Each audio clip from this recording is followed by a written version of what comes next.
નમસ્કાર વિદ્યાર્થી મિત્રો, હું સોલંકી ગીતા આપનું હાર્દિક સ્વાગત કરું છું.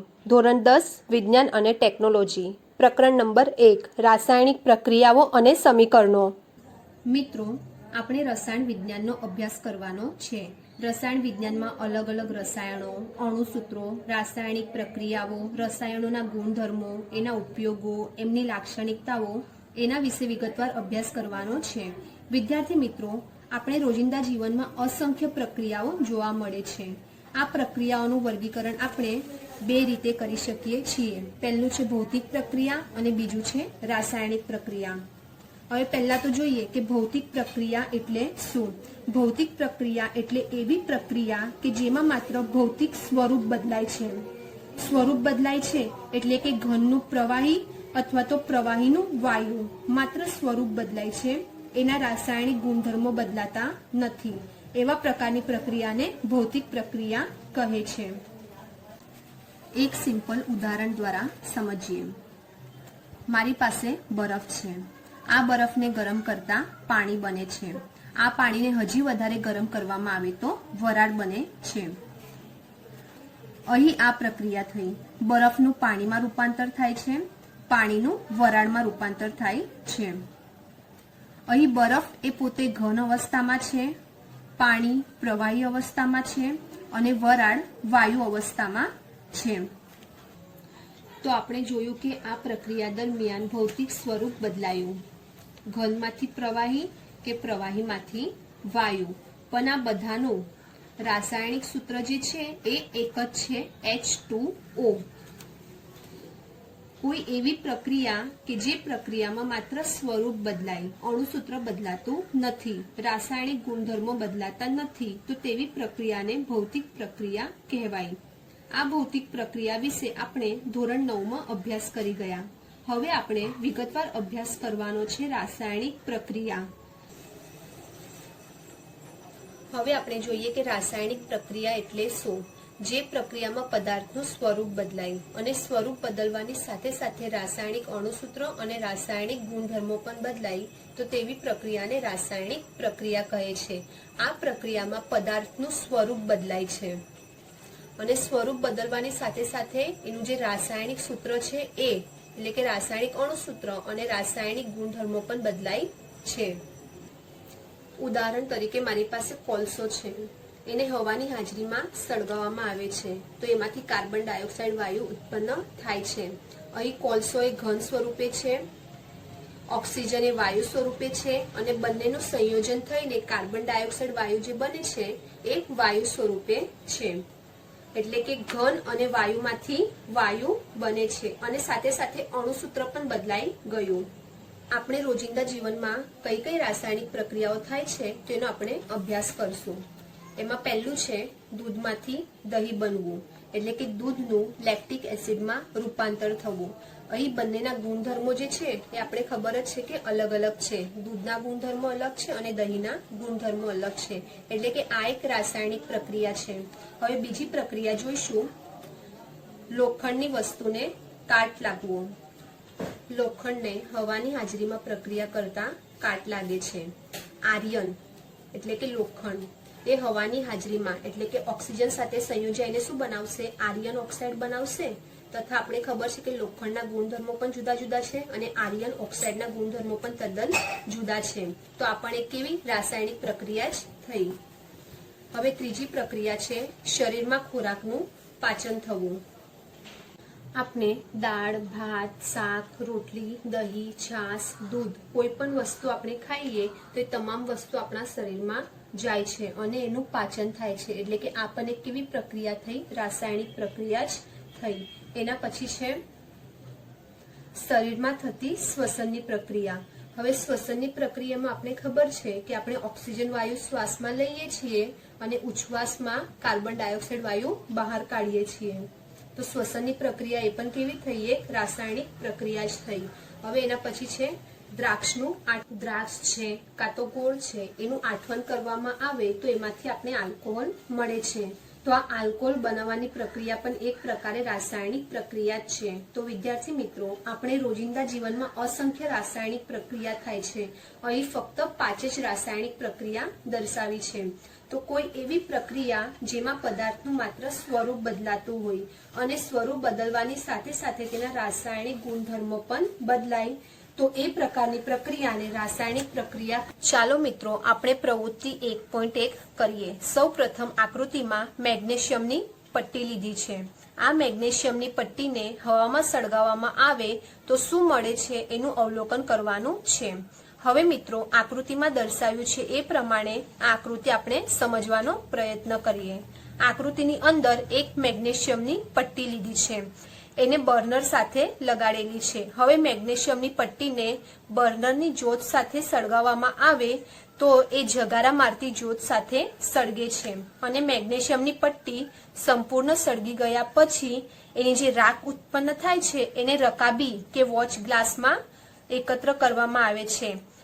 એ મેગ્નેશિયમ ઓક્સાઇડ છે। સૌથી પહેલા આપણે મેગ્નેશિયમની પટ્ટી લીધી। આ મેગ્નેશિયમની પટ્ટી ઘન સ્વરૂપે છે। આ પટ્ટીનું હવાની હાજરીમાં દહન કર્યું, એટલે કે ઓક્સિજનની હાજરીમાં દહન કર્યું, એટલે કે એમાંથી બને છે મેગ્નેશિયમ ઓક્સાઇડ, એટલે કે MgO।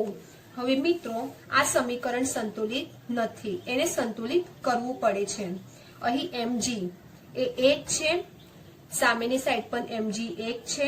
હવે ઓક્સિજન એ 2 છે આ સાઈડ અને સામેની સાઈડ ઓક્સિજન 1 છે। તો આપણે પહેલા તો શું કરવું પડશે, આ જે સામેની સાઈડ છે નિપજ આપણે જે મળે છે તે ઓક્સિજન આ સાઈડ 2 છે, તો આ સાઈડ પણ આપણે ઓક્સિજનના 2 લખવા પડે। હવે આપણે ઓક્સિજનના 2 લખ્યા પછી Mg પણ 2 થઈ ગયા, તો પાછા આ Mg ને 2 વડે ગુણ। મેગ્નેશિયમનું હવાની હાજરીમાં દહન કરતા મળતી રાસાયણિક પ્રક્રિયા આ છે। હવે પ્રવૃત્તિ 1.2 હવે આપણે પ્રવૃત્તિ 1.2 જોઈએ। આ પ્રવૃત્તિમાં લેડ નાઇટ્રેટ અને પોટેશિયમ આયોડાઇડને આપણે મિશ્ર કરશું તો એનું શું અવલોકન મળશે એ આપણે જોઈશું। હવે આપણે પ્રવૃત્તિ 1.2 જોઈએ। આ પ્રવૃત્તિમાં લેડ નાઇટ્રેટ અને પોટેશિયમ આયોડાઇડને આપણે મિશ્ર કરશું તો એનું શું અવલોકન મળશે એ આપણે જોઈશું।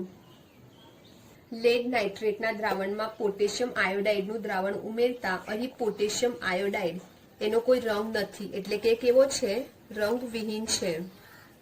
અને આ બંનેમાંથી શું ઉત્પન્ન થાય છે કે લેડ આયોડાઇડ, અને બીજું શું ઉત્પન્ન થાય છે, પોટેશિયમ નાઇટ્રેટ। હવે આપણે આ જે પ્રક્રિયામાં છે ને લેડ આયોડાઇડ, એનો રંગ કેવો થશે, પીળો આવે છે। તો આ પ્રક્રિયામાં આપણે શું સમજવાનું છે, સૌપ્રથમ તો પોટેશિયમ આયોડાઇડ, આ પ્રક્રિયામાં આપણે મૂળ શું સમજવાનું છે કે સૌપ્રથમ પોટેશિયમ આયોડાઇડ રંગવિહીન હતો। હવે બંનેને જ્યારે મિશ્ર કરવામાં આવે ત્યારે નવું એક સંયોજન બને છે જેનો રંગ કેવો છે, પીળો છે, જે દર્શાવે છે કે કોઈ પણ રાસાયણિક પ્રક્રિયા થાય છે ત્યારે તેમાં રંગ પરિવર્તન થતો હોય છે। હવે પ્રવૃત્તિ 1.3 આ પ્રવૃત્તિમાં આપણે 2 વસ્તુ જાણવાનું છે। પહેલું છે વાયુનો ઉદ્ભવ થશે અને બીજું છે તાપમાનમાં વધારો કાં તો ઘટાડો થઈ શકે છે, એટલે કે તાપમાનમાં પરિવર્તન થશે। આ પ્રવૃત્તિ કરવા માટે આપણે એક આકૃતિ આપેલી છે। અહીં જે આકૃતિ આપી છે એમાં એક કોનિકલ ફ્લાસ્ક લેવામાં આવ્યો છે। એમાં મંદ હાઇડ્રોક્લોરિક એસિડ અથવા તો મંદ સલ્ફ્યુરિક એસિડનું દ્રાવણ લેવામાં આવે છે। એ દ્રાવણમાં થોડા દાણાદાર ઝીંક ઉમેરવામાં આવે છે। આ કોનિકલ ફ્લાસ્કને કાનાવાળા બૂચ વડે બંધ કરવામાં આવે છે અને એમાંથી એક કસનળી નાખવામાં આવે છે। અહીં આકૃતિમાં જે કસનળી દર્શાવી છે તેમાંથી ડાયહાઇડ્રોજન વાયુ બહાર નીકળશે। હવે જો આ પ્રવૃત્તિમાં આપણે જો સમીકરણ સ્વરૂપે લખવાનું હોય તો આપણે એવી રીતે લખી શકીએ। આપણે સૌપ્રથમ તો મંદ સલ્ફ્યુરિક એસિડ લીધો, એટલે કે H2SO4 લીધો, એમાં આપણે દાણાદાર ઝીંક ઉમેરી, એટલે કે Zn વાયુ ઉમેરો, તો બંને વચ્ચે પ્રક્રિયા થઈને આપણે મળશે ZnSO4 વત્તા H2, એટલે કે આ જે H2 વાયુ છે ને એ ઉત્પન્ન અહીં આકૃતિમાં જે કસનળી આપેલી છે તેમાંથી ડાયહાઇડ્રોજન વાયુ બહાર નીકળતો દેખાશે। આ પ્રક્રિયા દરમિયાન આપણે કોનિકલ ફ્લાસ્કની નીચેની સપાટીને જો આપણે સ્પર્શ કરવાનો પ્રયત્ન કરશું કાં તો આ કસનળીને સ્પર્શ કરવાનો પ્રયત્ન કરશું તો આપણે એક થોડી ગરમ થયેલી દેખાશે, એટલે કે તાપમાનમાં વધારો થયો, તેથી આ ઉષ્માક્ષેપક પ્રક્રિયા કહેવાય। તો આપણે કહી શકીએ કે રાસાયણિક પ્રક્રિયા દરમિયાન તાપમાનમાં પરિવર્તન થાય છે। હવે મિત્રો આપણે પ્રવૃત્તિ 1.1, 1.2 અને 1.3 ત્રણેય પ્રવૃત્તિઓનો અભ્યાસ કર્યો। એનો જે નિષ્કર્ષ મળ્યો, જે જાણવા મળ્યું તે પહેલી પ્રવૃત્તિમાં મેગ્નેશિયમ ઓક્સાઇડ બની પ્રવૃત્તિમાં મેગ્નેશિયમ ઓક્સાઇડ બન્યો, જેમાં ઘનમાંથી વાયુ અવસ્થામાં રૂપાંતર થયું।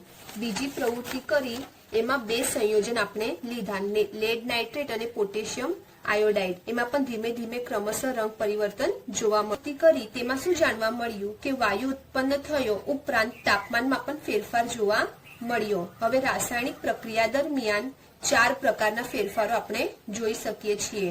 એમાં પહેલું છે કે અવસ્થામાં પરિવર્તન। ઘન, પ્રવાહી અથવા વાયુ કોઈ પણ પદાર્થની અવસ્થા બદલાઈ શકે છે।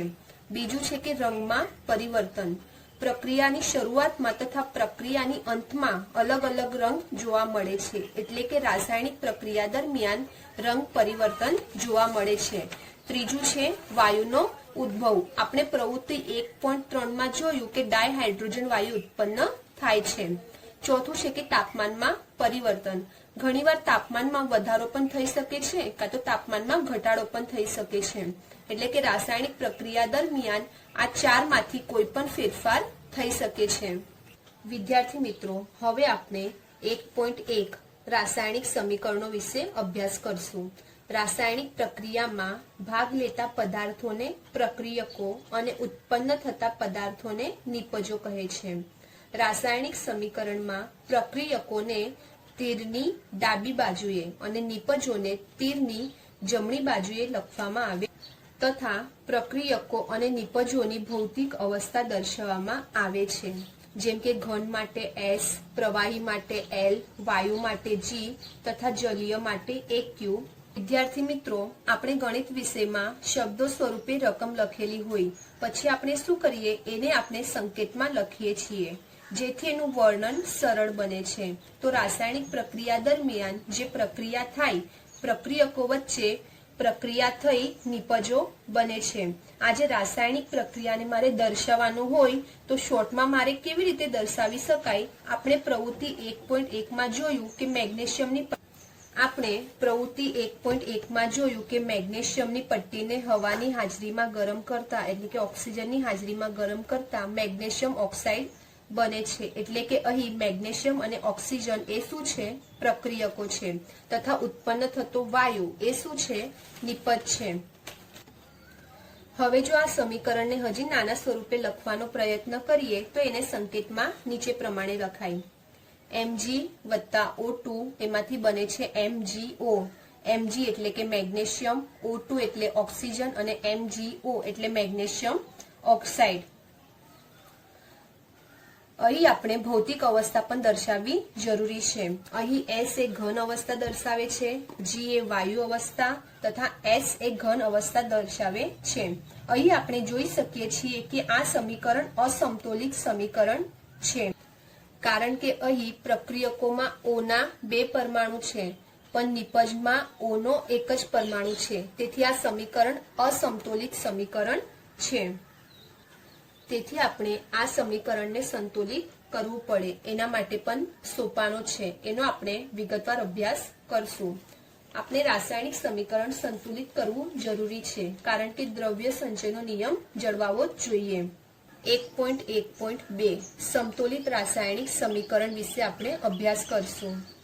આપણે પ્રક્રિયકો તરીકે A + B લઈ લઈએ, નિપજો તરીકે C + D લઈ લઈએ તો બંનેના અણુઓની કુલ સંખ્યા તથા કુલ વીજભાર સમાન હોય ત્યારે રાસાયણિક સમીકરણ સંતુલિત થયેલું કહેવાય છે, કારણ કે હવે વિદ્યાર્થી મિત્રો, આપણે દ્રવ્ય સંચયનો નિયમ જાણીશું કે રાસાયણિક પ્રક્રિયા દરમિયાન પ્રક્રિયકોનું કુલ દળ નિપજોના કુલ દળ જેટલું જ થાય છે, એટલે કે આ પ્રક્રિયકો છે એનું દળ જેટલું રહેશે એટલું જ નિપજનું દળ પણ રહેશે, જેને દ્રવ્ય સંચયનો નિયમ કહે છે, જે આપણે ધોરણ 9 માં ભણી.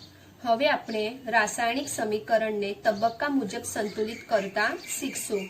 પહેલા તો આપણે એક સમીકરણ જોઈએ કે Zn વત્તા H2SO4 એમાંથી બને છે ZnSO4 વત્તા H2. હવે આ સમીકરણમાં આપણે જોઈએ કે Zn એટલે કે પ્રક્રિયકોમાંના પરમાણુની સંખ્યા કેટલી છે એ દર્શાવવાનું છે આપણે. તો Zn છે તો આપણે ખબર છે કે આ બે શું છે, પ્રક્રિયકો છે, એમાંથી જે ઉત્પન્ન થાય છે એ શું છે, નિપજ છે. તો અહીંયા Zn છે તત્વ, એમાં પરમાણુની સંખ્યા જોવાની, પણ પ્રક્રિયકમાં પહેલા. તો પ્રક્રિયકમાં Zn કેટલા છે, 1 છે, તો આપણે અહીંયા 1 મૂકી દઈશું. પછી એવી રીતે Zn નિપજોમાંના પરમાણુની સંખ્યા સામેની સાઈડ પર આપણે જોઈશું કે Zn કેટલા છે, 1 છે, તો આપણે અહીંયા પણ 1 મૂકી દઈશું. હવે હાઇડ્રોજન વિશે વાત કરીએ. હાઇડ્રોજન પ્રક્રિયકોમાં કેટલા છે, 2 છે, H2 એટલે H ના 2 થશે, એટલે કે અહીંયા 2 મૂકશું. એવી રીતે નિપજમાં H જોવાનો એટલે કે હાઇડ્રોજન જોવાનો, કેટલો છે, 2 છે, તો આ સાઈડ પણ 2 આવી જશે. હવે સલ્ફર વિશે વાત કરી છે. સલ્ફર કેટલું છે, 1 છે, તો પ્રક્રિયકોમાં 1 આવી જશે, અને સામેની સાઈડ પર સલ્ફર કેટલા છે, 1 છે, એટલે કે આ સાઈડ પણ 1 આવી જશે. હવે ઓક્સિજન વિશે જોવાનું છે કે ઓક્સિજન કેટલા છે, 4 છે, એટલે આ સાઈડ 4. પછી નિપજમાં જોવાનું કે ઓક્સિજન કેટલા છે, 4, તો આ સાઈડ પણ 4. એટલે કે આપણે જોઈએ કે આ પણ સેમ, આ પણ સેમ, આ બધું સેમ સેમ છે. એટલે કે આ સમીકરણ કેવું સમીકરણ કહેવાશે, સમતોલિત સમીકરણ કહેવાશે. હવે આપણે બીજું એક સમીકરણ જોઈએ. Fe વત્તા H2O એમાંથી બને છે Fe3O4 વત્તા H2. આ પ્રક્રિયામાં આપણે સેમ આના જેવું જ કરશું. Fe જોવાનો, Fe કેટલો છે, 1 છે, તો આપણે પ્રક્રિયકોમાં 1 મૂકશું. સામેની સાઈડ પર આપણે Fe જોઈએ નિપજમાં, Fe 3 છે, એટલે આ સાઈડ આપણે 3 મૂકી દઈશું. હવે હાઇડ્રોજન વિશે વાત કરવાની છે. હાઇડ્રોજનમાં કેટલા છે, 2 છે, તો આ સાઈડ 2. સામેની સાઈડ પર હાઇડ્રોજન જોવાનો, કેટલા છે, 2 છે, તો આપણે અહીંયા 2 મૂકશું. હવે ઓક્સિજન જોવાનો. ઓક્સિજન કેટલો છે, અહીંયા 1 છે, તો 1 મૂકાશે, અને સામેની સાઈડ પર ઓક્સિજન 4 છે, તો આપણે 4 મૂકી દઈશું. હવે ઉપરની પ્રક્રિયા જોઈ, એમાં બધું સેમ સેમ આવતું હતું, પણ આ સમીકરણમાં બધું અલગ અલગ આવે છે.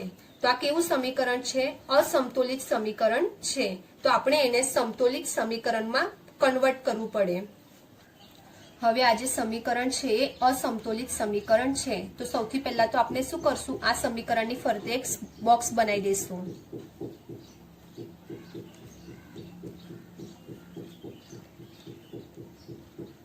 એટલે કે આપણે બોક્સની અંદર કંઈ પણ ફેરફાર કરવાનો નથી. જે પણ કંઈ ફેરફાર કરવાનો હશે આપણે બોક્સની બહાર જ કરશું. આપણે સૌ પ્રથમ સરળતા ખાતર સૌથી વધુ પરમાણુ ધરાવતું તત્વ પસંદ કરીએ. જે પરમાણુની સંખ્યા સૌથી વધારે હશે એને આપણે સૌ પ્રથમ બેલેન્સ કરશું. તેથી આ પદ્ધતિને હિટ એન્ડ ટ્રાયલ પદ્ધતિ કહેવામાં આવે છે. ટ્રાયલ એટલે કે પ્રયત્ન કરવાનો છે. ભૂલ અને પ્રયત્ન દ્વારા આ વસ્તુ તમારે આ જ વસ્તુ તમારે 11 સાયન્સની અંદર પાછો અભ્યાસ કરવાનો આવશે. પણ તમને તો અત્યારથી જ આવડી ગયું હશે સમીકરણ બેલેન્સ કરતા.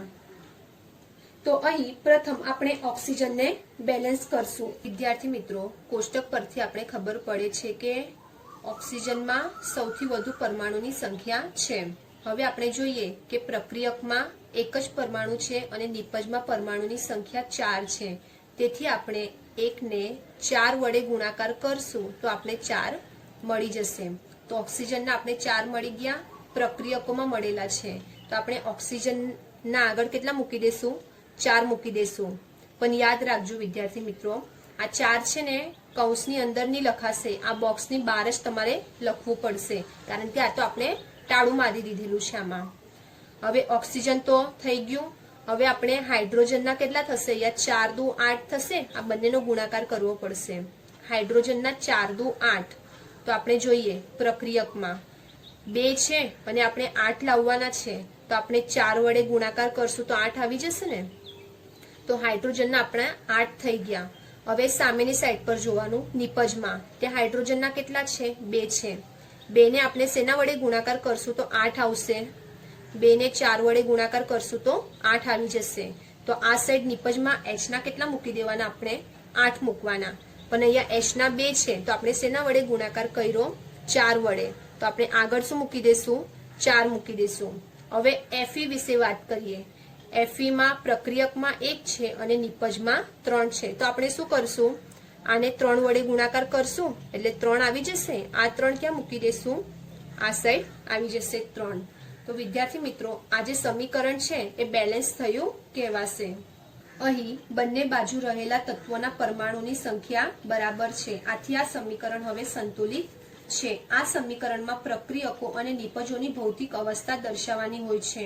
આપણે આગળ ભણી ગયા એ રીતે જ ઘનને S વડે દર્શાવાય, પ્રવાહીને L વડે દર્શાવાય, વાયુને G વડે દર્શાવાય તથા જલીય દ્રાવણ જે હોય છે એને AQ વડે દર્શાવાય. પ્રક્રિયક અથવા નિપજ જ્યારે પાણીમાં બનાવેલ દ્રાવણ હોય તો એને આપણે AQ લખીએ છીએ.